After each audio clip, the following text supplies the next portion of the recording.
नमस्कार। हमारा देश और पूरा विश्व आज कोविड-19 की चुनौती का सामना कर रहा है। कोविड-19 अभी खत्म नहीं हुआ है। ऐसे में हमारा फर्ज है कि हम सतर्क रहें। इसलिए जब तक दवाई नहीं तब तक कोई ढिलाई नहीं। कोरोना से बचाव के लिए जरूरी है नियमित रूप से हाथ धोना, मास्क पहनना और आपस में उचित दूरी बनाए रखना। याद रखिए, 2 गज दूरी, मास्क है जरूरी। खांसी, बुखार या सांस लेने में कठिनाई होने पर हेल्पलाइन नंबर 1075 पर संपर्क करें। नमस्कार बच्चों, मैं डॉक्टर अन्विता गोस्वामी, उच्चतर माध्यमिक शिक्षक, गवर्नमेंट नवीन हायर सेकेंडरी स्कूल बाग सेवनिया में पदस्थ हूँ। बच्चों, आज हम कक्षा 12 के अध्याय 4 जनन स्वास्थ्य रिप्रोडक्टिव हेल्थ के विषय में अध्ययन करेंगे। अभी तक आपने पिछले अध्याय में मानव जनन के विषय में पढ़ा था। उस अध्याय में आपने नर जनन तंत्र एवं मादा जनन तंत्र के विषय में विस्तार से पढ़ा था। आज हम इसी से संबंधित जनन स्वास्थ्य के विषय में पढ़ेंगे। ये चैप्टर उतना ही इम्पोर्टेंट है जितने कि अन्य चैप्टर, और इस चैप्टर को सभी छात्र छात्राओं को ध्यान से पढ़ना चाहिए, क्योंकि इस अध्याय में कुछ ऐसी महत्वपूर्ण जानकारियां हैं जो आगे जाकर आपको आपके आगे के जीवन में सहायक होंगी। हर फीमेल तथा मेल को यह जानना चाहिए कि उनकी बॉडी में जो नेचुरल फिनोमिना होने वाले हैं वो उसे पहले से पता हो।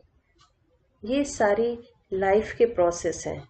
जब हम बड़े होते हैं तो सारी प्रोसेस से गुजरते हैं।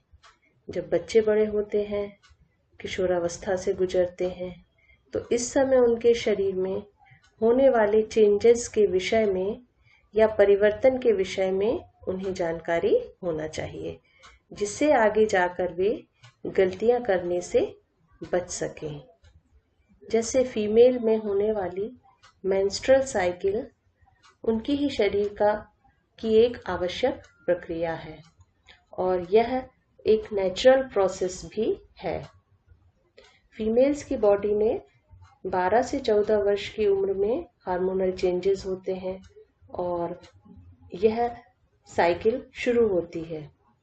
यदि इसकी जानकारी उन्हें पहले से हो तो इसमें उनको इसको फेस करने में कोई प्रॉब्लम नहीं होगी।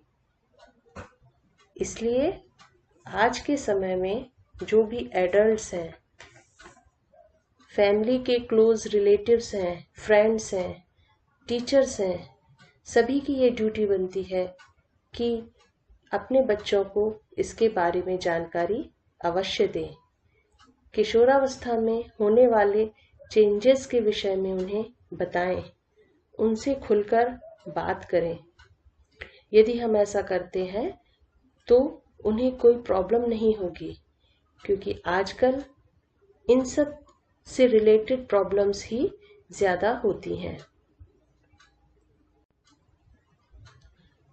बच्चों, आज हम इस अध्याय में सामान्य परिचय, जनन स्वास्थ्य समस्याएं और कार्यनीतियां, जनसंख्या स्थायीकरण एवं जन्म नियंत्रण, जनसंख्या नियंत्रण के उपाय एवं विधियां, पुनरावृत्ति एवं कुछ प्रश्न के विषय में पढ़ेंगे। रिप्रोडक्टिव हेल्थ के बारे में जानकारी होने से हम एक हेल्दी सोसाइटी बना सकते हैं। जनन स्वास्थ्य का आशय। जनन स्वास्थ्य से क्या अर्थ है? विश्व स्वास्थ्य संगठन के अनुसार जनन के सभी पहलुओं सहित एक संपूर्ण स्वास्थ्य अर्थात शारीरिक, भावनात्मक, व्यवहारात्मक तथा सामाजिक स्वास्थ्य है। इसलिए ऐसे समाज को जननात्मक रूप से स्वस्थ समाज कहा जा सकता है, जिसमें लोगों के जनन अंग शारीरिक रूप से और प्रकार्यात्मक रूप से सामान्य हों। शारीरिक स्वास्थ्य से आशय है कि आज हर व्यक्ति फिट रहना चाहता है, स्वस्थ रहना चाहता है, और इसके लिए उसको प्रॉपर डाइट लेना पड़ती है जिससे कि वह फिजिकली फिट रहे। यदि हम फिजिकली फिट होते हैं तो हम कहीं ना कहीं रिप्रोडक्टिवली भी हेल्दी होते हैं। सोशल हेल्थ के विषय में हम समाज से जुड़े हुए हैं। हर व्यक्ति एक समाज से जुड़ा हुआ रहता, उस समाज में कई रीति रिवाज होते हैं, और जब कोई समाज में उत्सव होता है या कोई त्योहार होता है तो हम सब एक दूसरे से मिलते हैं, उनके साथ खुशियां बांटते हैं। ये सब चीजें इमोशन से जुड़ी हुई होती हैं। यही हमारा सोशल एस्पेक्ट है कि हम समाज से जुड़े रहें, उनसे अलग ना हो। इसके साथ बिहेवियरल एस्पेक्ट्स या व्यवहारात्मक स्वास्थ्य के बारे में कि हमें किसी के विषय में कभी गलत नहीं सोचना चाहिए। हमें अपनी सोच हमेशा अच्छी रखना चाहिए। आज हमारे देश में कितने ही पढ़े लिखे लोग हैं, लेकिन उनकी सोच आज भी अच्छी नहीं है। आपका व्यवहार सामने वाले के प्रति कैसा है, यह इस पहलू के अंतर्गत आता है। स्वस्थ रहने के लिए हमें प्रसन्न रहना आवश्यक है। यदि हम प्रसन्न नहीं हैं तो हम स्वस्थ नहीं रह सकते। ये सभी पहलू जनन स्वास्थ्य के अंतर्गत आते हैं। इसके अंतर्गत किशोरों को किशोरावस्था की समस्याओं को समझने व उनसे निपटने का मार्ग बताता है जनन स्वास्थ्य। जनन स्वास्थ्य ऋतुस्राव, गर्भधारण, सगर्भता, प्रसव आदि से संबंधित परामर्श व चिकित्सकीय सहायता उपलब्ध कराता है। जनन स्वास्थ्य गर्भ निरोध के तरीकों से प्रचार प्रसार द्वारा जनसंख्या नियंत्रण में मदद करता है। जनन स्वास्थ्य रोग संचारित रोगों के बारे में लोगों को अवगत कराता है तथा इससे बचने के उपाय तथा रोग होने पर उसके उपचार की सुविधा प्रदान करता है। जनन स्वास्थ्य समस्याएं एवं कार्यनीतियां। भारत एक ऐसा देश है जिसने सबसे पहले फैमिली प्लानिंग परिवार नियोजन कार्यक्रम को सन 1951 में शुरू किया था। जब यह कार्यक्रम शुरू किया गया था तब भारत की बढ़ती हुई जनसंख्या को ध्यान में रखते हुए इसको शुरू किया गया था। फैमिली प्लानिंग में महिलाओं की समस्याओं को ध्यान में रखकर योजनाएं बनाई गई थी जिससे कि वे स्वस्थ रहें और आगे जाकर एक हेल्दी सोसाइटी का निर्माण कर सकें। इसके बाद में हमारे देश में मिड डे मील, महिलाओं के लिए आयरन और folic acid tablets, calcium supplement आदि को लेकर कई योजनाएं शुरू की गई। भारत में जनन स्वास्थ्य को एक लक्ष्य के रूप में प्राप्त करने के लिए राष्ट्रीय स्तर पर कार्य योजना एवं कार्यक्रम चलाए गए। इन कार्यक्रमों में परिवार नियोजन का एक प्रमुख कार्यक्रम है। अब इसको परिवार कल्याण का नाम दिया गया है। इस कार्यक्रम की शुरुआत सन 1951 में हुई थी, अभी हमने आपको बताया, और जनन संबंधित और सभी पहलुओं को ध्यान में रखते हुए एक व्यापक कार्यक्रम चलाया जा रहा है जो जनन एवं बाल स्वास्थ्य सेवा कार्यक्रम के नाम से जाना जाता है। Reproductive and child health care program, जिसके अंतर्गत जनन संबंधी विभिन्न पहलुओं के बारे में लोगों में जागरूकता पैदा करना एवं जननात्मक रूप से स्वस्थ समाज को तैयार करना इसके कार्यक्रमों को विभिन्न माध्यमों से चलाया जा रहा है। दृश्य व श्रव्य और मुद्रित सामग्री की सहायता से सरकारी व गैर सरकारी संगठन जनता के बीच जनन संबंधी पहलुओं के प्रति जागरूकता पैदा करना है। ये परिवार नियोजन कार्यक्रम 1951 में जो शुरू किया गया था, इसी समय एक डाक टिकट जारी किया गया था। ये देखिए, इसका नारा था छोटा परिवार सुखी परिवार। ये है RCH reproductive child health care program, जनन एवं बाल स्वास्थ्य सेवा कार्यक्रम का एक पिक्चर है, ये देखिए। इसके साथ ही इस कार्यक्रम में विद्यालयों में यौन शिक्षा की पढ़ाई को बढ़ावा दिया जाना चाहिए, जिससे युवाओं को सही जानकारी मिल सके। इस जानकारी में जनन अंगों, किशोरावस्था एवं उससे संबंधित परिवर्तनों, यौन संचारित रोगों एवं एड्स के बारे में जानकारी दी जाए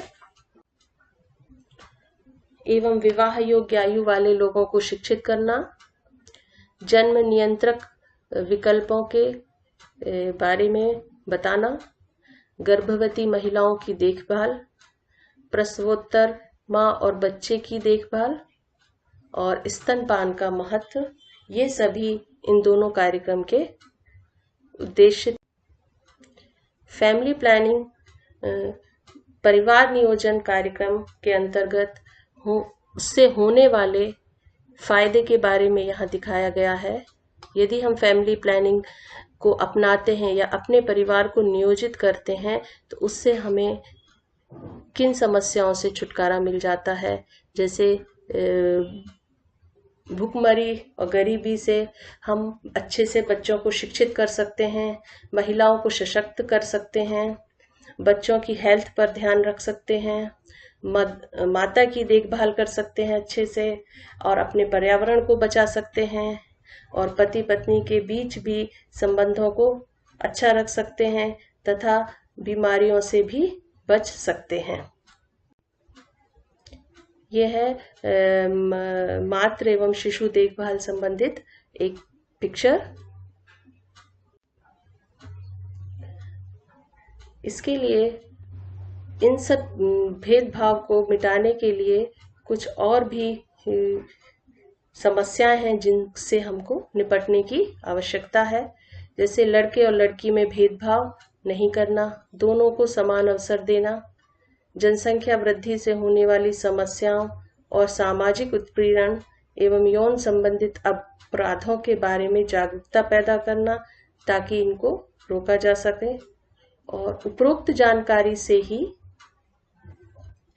सामाजिक रूप से और जननात्मक रूप से स्वस्थ परिवारों का निर्माण होगा। जनन स्वास्थ्य के विभिन्न कार्य योजनाओं के क्रियान्वयन के लिए संरचनात्मक सुविधाओं, व्यावसायिक विशेषता, भौतिक सहारों की आवश्यकता होती है। इसके लिए समय समय पर बेहतर तकनीकों और नई कार्यनीतियों को क्रियान्वित करने की आवश्यकता है। जनन संबंधी समस्याएं, सगर्भता, प्रेगनेंसी, प्रसव के समय, यौन संचारित रोग, गर्भपात, गर्भ निरोधकों का प्रयोग, माहवारी संबंधी अनेक समस्याएं हैं। इन सब के लिए चिकित्सा सहायता उपलब्ध कराना और बेहतर तकनीक तथा कार्यनीतियों को क्रियान्वित करने की आवश्यकता है। जनन संबंधी अनेक समस्याओं जैसे जनन अंगों का सामान्य रूप से कार्य न करना, प्रजनन के समय विपरीत परिस्थितियां उत्पन्न होना, विभिन्न प्रकार के जननिक रोगों की उत्पत्ति, शिशु मृत्यु दर में वृद्धि, स्त्री पुरुष में जननिक रोगों की अनियमितता आदि को जनन स्वास्थ्य समस्याओं के रूप में जाना जाता है। मादा भ्रूण हत्या की कानूनी रोक के लिए एमनियोसेंटेसिस, उल्ब वेदन जैसे लिंग परीक्षण पर वैधानिक प्रतिबंध है तथा इसके साथ ही व्यापक बाल प्रतिरक्षीकरण, टीकाकरण आदि कुछ महत्वपूर्ण कार्यक्रम भी शामिल हैं। एमनियोसेंटेसिस या उल्बवेधन किसी भी भ्रूण के लिए उसके जन्म से पूर्व ही उसमें संभावित अनुवांशिकी बीमारी का पता करने की तकनीक है। इस जांच के द्वारा विकसित हो रहे भ्रूण के स्वास्थ्य, लिंग या अनुवांशिक रचना के बारे में पता चलता है। इसके लिए मादा के गर्भाशय में सिरिंज डालकर भ्रूणीय द्रव की थोड़ी मात्रा को नमूने के रूप में निकाला इस जांच के द्वारा विकसित हो रहे शिशु में कोई अनुवांशिकी रोग या जन्मजात दोष है या नहीं इसका पता लगाया जाता है।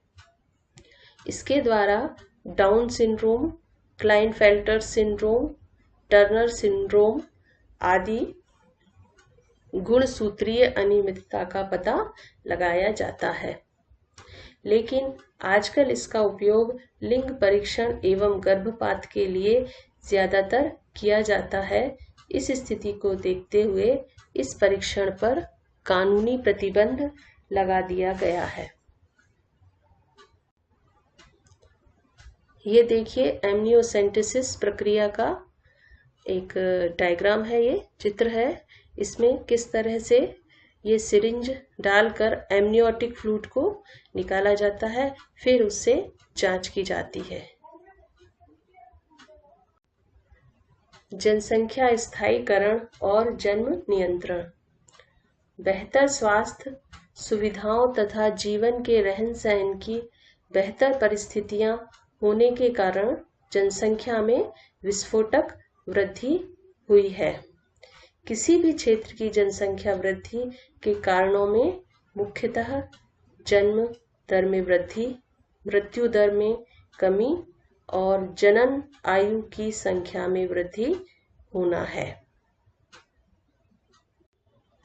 जीव विज्ञान के अनुसार आपस में संबंधित एक या कई जाति के जीवों के एक निश्चित क्षेत्र में उपस्थित समूह को ही जनसंख्या कहते हैं। विन एडवर्ड के अनुसार जनसंख्या एक स्वयं नियंत्रित तंत्र होता है। बच्चों, जनसंख्या क्या है या किसे कहते हैं, यह अति लघुत्तरीय प्रश्न में 1 नंबर का आता है, तो यह उसका उत्तर है। ये दूसरा प्रश्न ये भी पूछा जाता है, जनसंख्या विस्फोट से आप क्या समझते हैं। इसके उत्तर में आप जनसंख्या विस्फोट को इस तरह लिखेंगे, शीघ्र व अनियमित जनसंख्या वृद्धि को जनसंख्या विस्फोट कहा जाता है। जनसंख्या वृद्धि के कारण। बच्चों, यह जनसंख्या वृद्धि के कारण यह प्रश्न 3 अंक का या 5 अंक का भी पूछा जाता है। इसमें इस तरह से प्रश्न होता है कि जनसंख्या वृद्धि के कोई 5 कारण लिखिए। उत्तर है जन्म दर में वृद्धि होना, मृत्यु दर में कमी, प्रजनन दर का उच्च होना, कम उम्र में विवाह तथा कम उम्र में ही जनन की दृष्टि से परिपक्व होना, निम्न सामाजिक स्तर, निरक्षरता, सामाजिक कुरीतियां तथा अंधविश्वासों को मानना और बहुत से कारण हैं। लेकिन जनन एवं बाल स्वास्थ्य कार्यक्रमों के माध्यम से इस जनसंख्या वृद्धि की दर में कमी तो आई है, लेकिन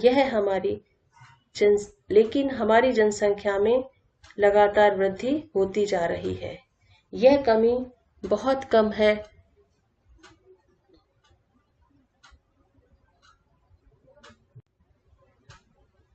और इसकी वृद्धि के फिर और अन्य कारण हैं, रोगों तथा महामारियों पर नियंत्रण, कृषि का विकास, संचार एवं आवागमन के साधन, उद्योगों का विकास तथा शहरीकरण। जनसंख्या विस्फोट के कारण आवास, भोजन, पर्यावरणीय असंतुलन, सुविधाओं की उपलब्धता, गरीबी, बेरोजगारी इत्यादि की समस्या पैदा हो जाती है। तो बच्चों इसके जनसंख्या वृद्धि के प्रमुख कारण इससे पहले वाली स्लाइड में भी थे और इसमें भी हैं, आप इनमें से लिख सकते हैं। जनसंख्या वृद्धि के कारण उत्पन्न समस्याएं। जनसंख्या वृद्धि के कारण जीवन उपयोगी वस्तुओं में कमी होती है, पर्यावरण का प्रदूषित होना, बेकारी, दरिद्रता तथा गरीबी में वृद्धि होना। जनसंख्या वृद्धि के कारण पारिस्थितिकी संतुलन बिगड़ता है। जीवन स्तर में गिरावट आना। जनसंख्या वृद्धि के कारण संसाधनों की कमी होना, जिसके कारण नैतिक मूल्यों में भी गिरावट आती है। उपरोक्त समस्याएं जनसंख्या वृद्धि के कारण परोक्ष रूप से पैदा होती हैं और हमारे सामने कई और समस्याएं पैदा कर देती हैं। जनसंख्या वृद्धि को नियंत्रित करने के उपाय। इससे संबंधित प्रश्न भी परीक्षा में आता है। यह प्रश्न भी 3 या 5 अंक का पूछा जा सकता है बच्चों, कि जनसंख्या वृद्धि को नियंत्रित करने के उपाय लिखिए, कोई 3 उपाय लिखिए या 5 उपाय लिखिए। तो इस तरह से आप इस प्रश्न का उत्तर लिख सकते हैं। लघु परिवार को बढ़ावा देना, गर्भ निरोधक उपाय अपनाने को प्रेरित करना, संचार माध्यमों के विज्ञापनों के माध्यम से छोटा परिवार, सुखी परिवार के नारे, हम दो हमारे दो, बच्चे दो ही अच्छे, इस तरह के नारों के द्वारा जागरूकता पैदा करना। जनसंख्या के रहते कोई भी देश प्रगति नहीं कर सकता। जनसंख्या वृद्धि पर नियंत्रण करना बहुत आवश्यक है। इसके लिए विवाह की आयु बढ़ाकर, जन्म दर को कम करके, शिक्षा का प्रसार करके लोगों को जनसंख्या की वृद्धि की भयावहता को समझाकर भी जनसंख्या वृद्धि पर नियंत्रण किया जा सकता है। परिवार नियोजन के तरीकों को उपयोग करके जनसंख्या वृद्धि को रोका जा सकता है। परिवार नियोजन के तरीकों को अपनाकर छोटे परिवार के महत्व को बताकर भी जनसंख्या वृद्धि को पर नियंत्रण लाया जा सकता है।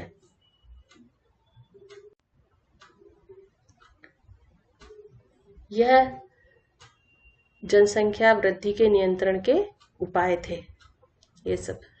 अब हम लघु उत्तरीय प्रश्न के विषय में बात करेंगे, जो कि 1 नंबर के आते हैं।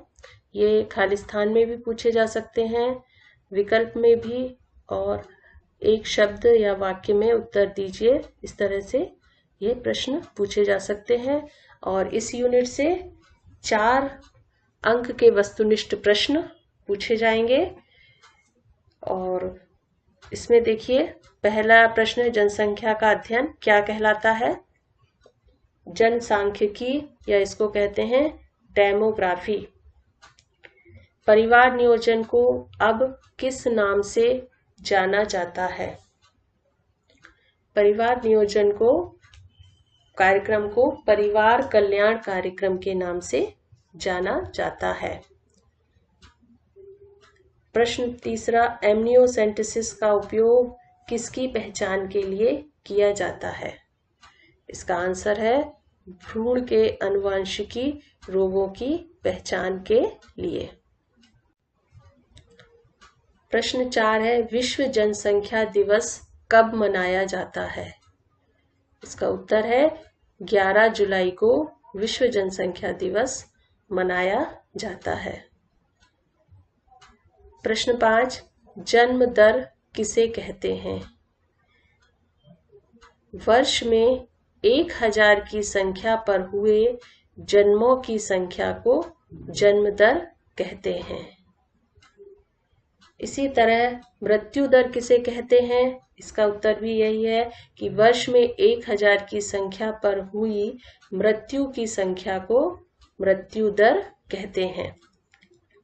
जनसंख्या वृद्धि से क्या आशय है? इकाई समय में प्रति 1000 की संख्या पर मानव समुदाय की संख्या में हुई वृद्धि को जनसंख्या वृद्धि कहते हैं। जनसंख्या विस्फोट से क्या आशय है? जनसंख्या में तीव्र दर से होने वाली वृद्धि को जनसंख्या विस्फोट कहते हैं। बच्चों, इस प्रथम इकाई में आता है यह अध्याय, आपका अध्याय 4, और इस इकाई में जो अंक है वो है 14, जिसमें कि 4 ऑब्जेक्टिव प्रश्न आएंगे और एक प्रश्न 2 नंबर का, एक प्रश्न 3 नंबर का और एक प्रश्न 5 नंबर का इस यूनिट में से पूछा जाएगा। बच्चों, ये टॉपिक समाप्त करने से पहले आपको मैं पुनः इस अध्याय के बारे में पुनरावृत्ति करवाती हूँ। जनन स्वास्थ्य का तात्पर्य जनन के सभी पहलुओं जैसे शारीरिक, भावनात्मक, व्यवहारिक तथा सामाजिक स्वास्थ्य से है। भारत में राष्ट्रीय स्तर पर जननात्मक स्वस्थ समाज को प्राप्त करने की कार्य योजनाएं बनाई हैं। ये सारी योजनाएं जनन एवं बाल स्वास्थ्य सेवा कार्यक्रम के अंतर्गत बढ़ाई जा रही हैं। इस कार्यक्रम का उद्देश्य लोगों में जनन अंगों, किशोरावस्था एवं उससे जुड़े बदलावों, सुरक्षित एवं स्वच्छतापूर्ण यौन प्रक्रियाओं, एड्स सहित यौन संचारित संक्रमण के बारे में परामर्श देना एवं जागरूकता पैदा करना है। चिकित्सा सुविधाएं उपलब्ध कराना, जन्म नियंत्रण, प्रसवोत्तर देखभाल आदि पहलुओं पर जानकारी देना एवं जागरूक करना RCH कार्यक्रम के उद्देश्य हैं। बेहतर स्वास्थ्य सुविधाओं तथा जीवन के रहन सहन की बेहतर परिस्थितियां होने के कारण जनसंख्या में विस्फोटक वृद्धि को बढ़ावा मिला है। इस वृद्धि को गर्भ निरोधक के उपायों से कम करने का प्रयास किया जा रहा है। इस अध्याय में बच्चों यहीं तक। इसके आगे अगले क्लास में हम इसके आगे के विषयों पर बात करेंगे और आपको जो भी समस्या है इस अध्याय से संबंधित आप अपने टीचर से निसंकोच पूछ सकते हैं। धन्यवाद।